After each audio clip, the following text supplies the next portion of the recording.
Is ashwagandha good for anxiety? Well, some of you may already know that indeed it is, but there are a few things you must know because there are different forms of ashwagandha out there. And this is what we are going to talk about today. Scandinavian Bob here, hi. As a former anxiety sufferer myself, my goal with this channel is to make hundreds of videos with all kinds of tools and tricks on how to cope with anxiety. So if anxiety is something that you struggle with, consider subscribing, click on the bell icon, and let's get going.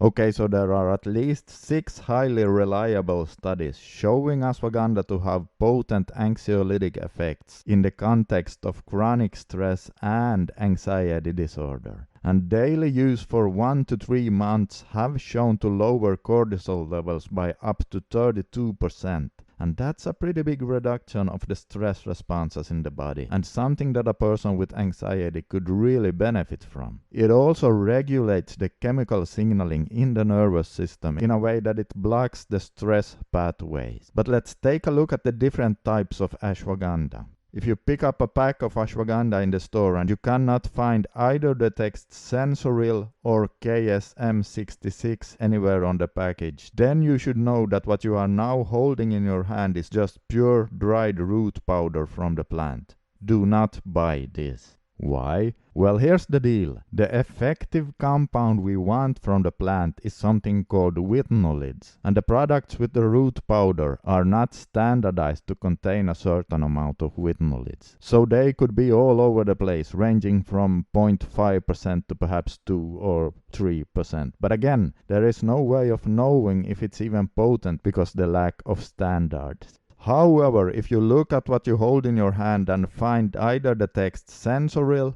or KSM-66 on the package, you should be happy because now you have the extracted versions of the ashwagandha plant, and this is what we want. Ashwagandha KSM-66 is standardized to contain at least 5% of withnolids. In other words, it's guaranteed to be potent.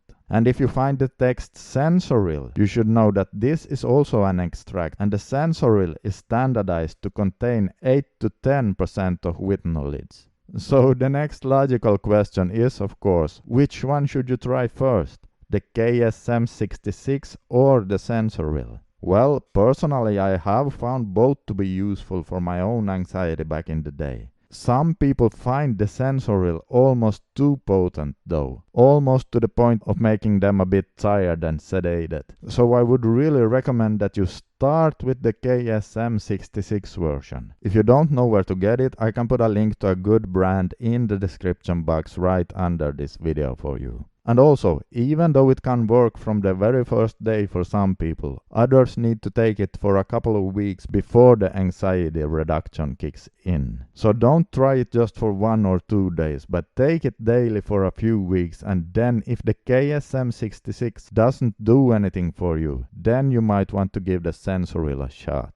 Alright, that's it for today. I really hope you found it informative, and if you did, please comment something in the comment section below because I would love to hear from you. Also consider subscribing for more tools and tricks, and I will be back with a lot more anxiety tools in the near future. This is Scandinavian Bob signing out for today, and remember, just keep discovering more tools and tricks and never ever give up, because as Winston Churchill says, if you're going through hell, keep going.